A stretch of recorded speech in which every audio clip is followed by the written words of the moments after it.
شب بارات کے اندر وہ اعمال جو کرنے چاہیے اور وہ اعمال جن سے بچنا چاہیے۔ میرے بھائی دوستو، نمبر 1 وہ اعمال جو اس رات میں کرنے چاہیے اور پیارے پیغمبر صلی اللہ علیہ وسلم سے احادیث کی روشنی میں ہمیں ملتا ہے۔ نمبر 1 اس رات کے اندر میرے محبوب نے فرمایا قوموا لیلہا وصوموا یومہا، اس رات میں ذکر کرو، عبادت کرو، قیام کرو، اور اس رات سے اگلے دن میں تم روزہ رکھو۔ روایات کے اندر موجود ہے، تو وہ روزہ نفلی روزہ ہے، مستحب عمل ہے، رکھنا چاہو اچھی بات ہے، ثواب ملے گا۔ ٹھیک ہے، ویسے تو یہ شعبان کا مہینہ بڑی عظمتوں والا مہینہ ہے۔ اس مہینے میں نبی صلی اللہ علیہ وسلم عام طور پہ اہتمام فرماتے تھے روزوں کا۔ تو بھائی اس رات میں ایک تو ہم نے قیام کرنا، عبادت کرنی، تسبیحات، صلاۃ و تسبیح، جو بھی اعمال ہیں انفرادی اعمال کرنے ہیں۔ نمبر 2 نبی اکرم صلی اللہ علیہ وسلم سے اس رات میں قبرستان جانا بھی ثابت ہے، تو گویا قبرستان بھی جانا چاہیے۔ ٹھیک ہے، وہ بھی مستحب عمل ہے، چلے جاؤ اچھا ہے، ثواب مل جائے گا، نہیں جاؤ گے تو کوئی گناہ نہیں ہے۔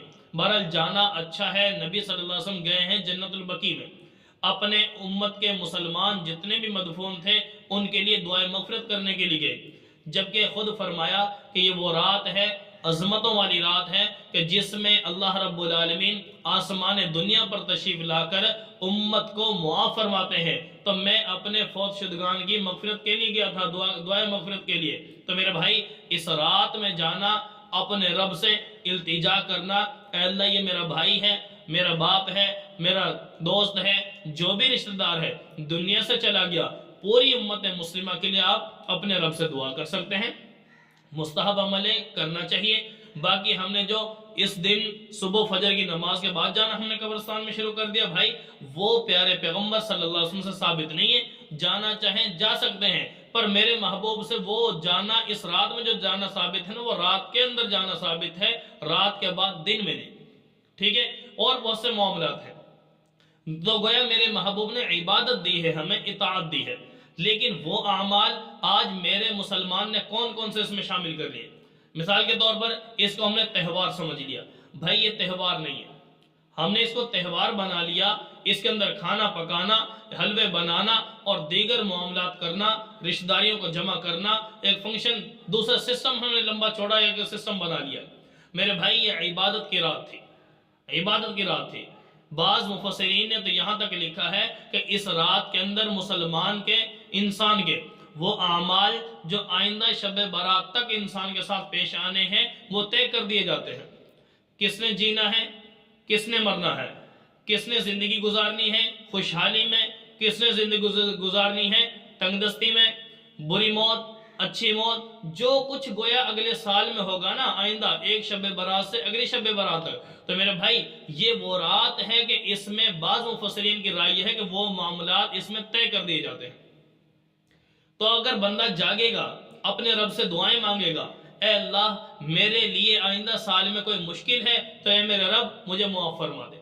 ٹھیک ہے، اے میرے رب کوئی ٹینشن ہے، کوئی بیماری، کوئی حالات میں کمزوری، کسی بھی قسم کا معاملہ اگر میرے ساتھ میرے پیارے اللہ پیش آنے والا، میری قسمت میں لکھا جانے والا ہے، اے اللہ میں معافی مانگتا ہوں، ایڈوانس میں معافی مانگتا ہوں، اے اللہ مجھے اس ٹینشن سے، اس آزمائی سے بچا لے۔ تو وہ پیارے رب کو بھی آخر اس بندے پر ترس آ رہا ہوتا ہے۔ اللہ فرماتے ہیں میرے فرشتوں اس بندے کے اس عمل کو، اس معاملے کو ذرا بدل دو اور دوسرے طریقے سے اس کو کر دیجئے۔ لیکن وہ بندے جو اس رات میں سونے میں لگ گئے، کھانے پینے میں لگے، اس رات میں بھی محروم رہ گئے، عبادت بھی نہیں کی، تو میرے دوستو پھر انسان کہتا ہے حالات کمزور ہو گئے، پریشانیاں سامنے ہیں، حالات سمجھ میں نہیں آتے، کہاں جائیں۔ میرے بھائی اپنی اس رات کو ضائع نہ کیجئے، اپنی فریاد اپنے رب کے سامنے رکھیے، اے میرے رب میرے لیے حالات کو درست کر دیجئے۔ اگر ہم ان کاموں کو کریں گے تو انشاءاللہ العزیز آئندہ سال ہمارا اچھا اور عمدہ بن جائے گا۔ باقی رہی کھانے پینے کی بات، جو حلوے وغیرہ بنانا، میرے بھائی نہ میرے محبوب نے بنائے، نہ صحابہ نے بنائے، نہ تابعین تبع تابعین کسی نے نہیں بنائے۔ اس کو ہم نے بھائی تہوار بنا لیا، خوشی اور ان چیزوں کی طرف جو ہم کرتے ہیں آج کل، میرے بھائی یہ شیطان کی چال ہے۔ شیطان نے مغرب کے وقت سے رات شروع ہوتی ہے، آپ کو ان کاموں میں لگا دیا، کھانے پینے میں لگا دیا، یہ ڈشیں بناؤ، فلاں کرو، وہ بناتے بناتے عشاء کے بعد تک کافی ٹائم لگ جاتا ہے۔ پھر کھانے پینے کا سسٹم شروع ہو گیا۔ جب کھانے پینے کا بھائی سسٹم شروع ہو گیا تو وہ انسان کھانے پینے کے بعد تھک جائے گا، سستی آ جائے گی، لیٹ جائے گا، پھر ہوگا کیا؟ پھر عبادت تو ہوگی نہیں، نیند ہی ہوگی۔ تو شیطان راضی ہو گیا کہ بھائی میں نے ان کو اس رات میں بھی رب کے عبادت سے محروم کر دیا۔ تو میرے بھائی آج میرا مسلمان عام طور پر یہ کر رہا ہے۔